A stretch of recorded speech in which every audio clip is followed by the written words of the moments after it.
Yo, June here.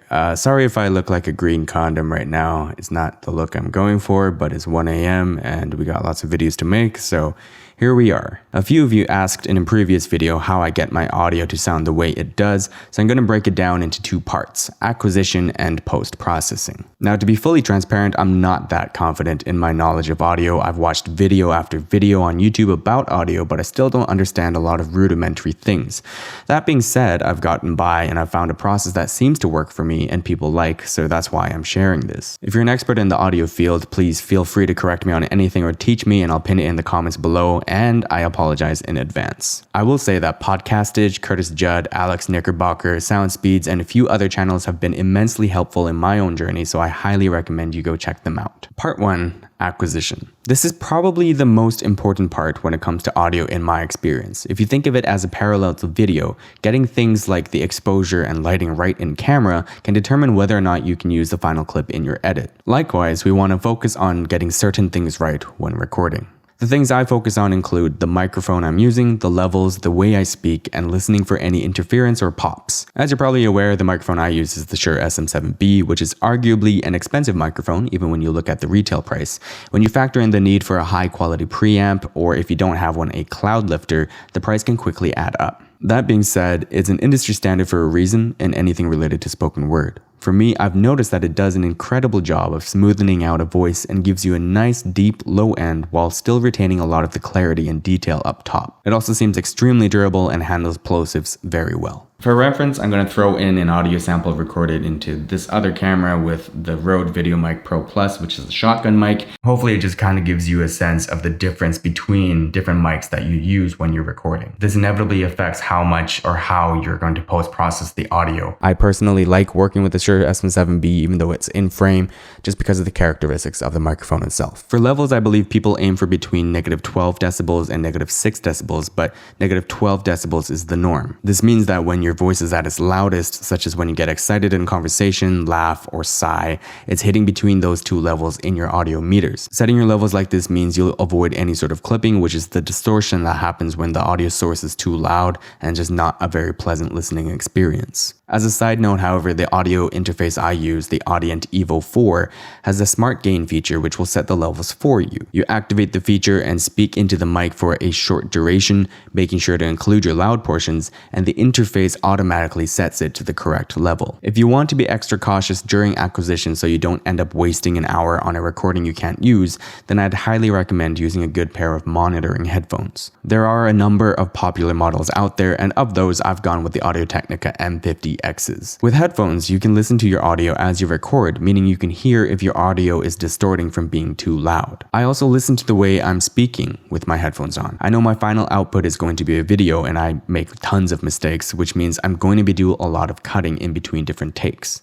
In order to make these seamless, I take care to pay attention to my inflection and intonation. For example, if I end a sentence with an upwards inflection, it sounds like another sentence is going to come after it. If this is my final sentence, however, it's going to sound very off to the listener. And finally, I try to listen for interference, which is that bit of static that might pop in an audio recording, or plosives again. These are those strong T, B, P sounds we make, basically any strong consonant that results in that short, strong burst of air. I'm sure you probably heard a couple of pops right now. Interference can come from other Wi-Fi sources, or in my case, having my cables too close to my router or other electronics. For plosives, it's the angle of your mic and obviously where your air is going. If you can contain that, making sure there's no interference and minimal plosives is key to an enjoyable listening experience. Oh, and last thing, try to get a solid few seconds somewhere in the recording of you being completely silent. This is, I believe, referred to as room tone and will come in handy in this next section. And I realized that I forgot to do that, so here is my room tone. Alright, so the programs I use are Adobe Audition and Adobe Premiere Pro. Audition is all you need in order to record and post-process your audio, but since I'm often recording audio for the purpose of video, I end up doing all my post-processing in Premiere Pro during my video edit. I record in Audition though because I like the built-in denoising feature and the UI just makes more sense to me. Briefly, for acquisition, I simply open up Audition, click New Audio Track, set my sample rate to 48,000, make sure my mic input is correct, and press record. And once I've finished the recording, I just press stop. Now all I do in Audition is apply denoising, which will get rid of a lot of unwanted background noise and static. This process should be the same no matter what audio software you're using, so find the correct workflow for your program. First, we find the room tone in our recording. I usually do it at the beginning of my recording or at the end so it's easy to find. And if I completely forget to record it, then I just try to find a quiet spot in the recording and use that, even if it's just 1 second long. So normally I would highlight this section, go up to Effects, go down to Noise Reduction / Restoration, and then Capture Noise Print. Kind of self-explanatory, but it captures the property or characteristics of the noise in that section. It's going to use this to cancel out the noise in the rest of the recording. To do this, we highlight the rest of the recording, go up to Effects, again, Noise Reduction, Restoration, and apply Noise Reduction. And then I play around with the settings until I'm happy with the end result. Often the default is fine. Sometimes if your denoising is too aggressive, you'll end up with these strange warbling sounds or artifacts, which then requires more processing. I personally don't like that extra step, so I just play around with these settings until I reach a satisfactory level of noise. Because I'm making videos, I know I often put in background music too, which masks whatever noise is left. Honestly though, if I'm feeling lazy, I'll just go straight to Premiere Pro and apply the tiniest bit of its built-in denoise plugin. Too much and the audio just sounds too muffled, so I try to keep it very subtle. Okay, so once this is done, I export the entire audio file, move it to my project folder, and import it into my video project. I leave Audition open just in case I need to export it again, but I usually just end up deleting the entire Audition project after I'm done the video. So now we're in Premiere Pro, and we're just going to be applying 3 effects. This usually takes all of 5 minutes for me tops, which is why I'm sure it's not the most technically correct, but it works for me and I've found it to be the most efficient way to get the results I want. And before I add a single effect, I start with adding about 6 to 10 decibels of gain to the file. The first effect I apply is compression. To my understanding, compression reduces the dynamic range or the disparity between your loudest and quietest volume. So if you're thinking about sound waves, it's just making it a little bit more condensed or compressed. And usually this is done so that if you suddenly have a spike in your volume when you're speaking, you're not gonna pop someone's eardrums. I really wish I could explain all these parameters to you, and I've learned multiple times or tried to, but I'm dumb, so we're just gonna select the preset Voiceover. Second, I usually add EQ, and in Premiere Pro, this effect is called the Parametric Equalizer. For this, I always use my headphones since I can't seem to hear what professionals hear on their studio monitors. I'm using these cheap JBL ones, and I swear to God, I can't hear anything, so I just use these headphones. For EQ, there seems to be a lot of good resources out there that teach you what each frequency tends to do to your voice, like this website I found. But I always forget these numbers, so again, I've just come up with my own thing.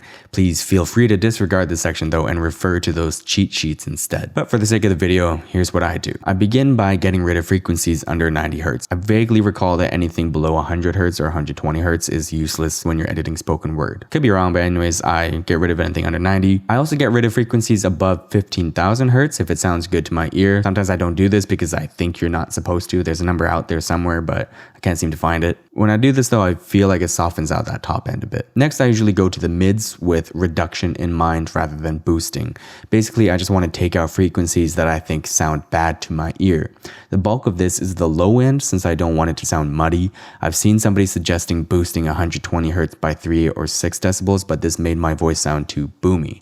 So instead, I usually take out some frequencies between 200 and 400, making sure it's targeted. I see that people usually take one of these points on the EQ and pull it up to find frequencies that sound bad. I've gotten better at this, but at first everything sounded bad to me when boosted so high. So I always just bring it down now and just try to find the point by ear where I think it sounds best. I then do this for 1 or 2 more points. And essentially my goal is to take out the boominess of my voice as well as some of the room echoes. After all that, I boost the upper frequencies a little bit. I usually do +3 at around 6,000 Hz, and this seems to work for me. Sometimes this leads to a lot of harsh S sounds or sibilants, so I'll do what I did before and try to reduce that frequency or that harshness. Now, after this horrible version of EQing, I just add a hard limiter which boosts the peaks to a consistent level. Again, not sure if this is necessary or technically correct, but it seems to work for me. I just select the preset limit to -0.1 decibels, and that's it. I know it seems really complicated and lengthy, but really if you think about it, it's just adding 2 presets and customizing 1 effect. I think a mic like the Shure SM7B really does most of the heavy lifting for an amateur like me, so it's hard to mess it up. Again, if you're an expert in the audio field and you sat through this, thank you for your resilience. I'd love to learn more about audio and any ways I can refine this process to make it even more efficient. Everyone else, thank you so much for your time, and I hope this is a valuable resource for those of you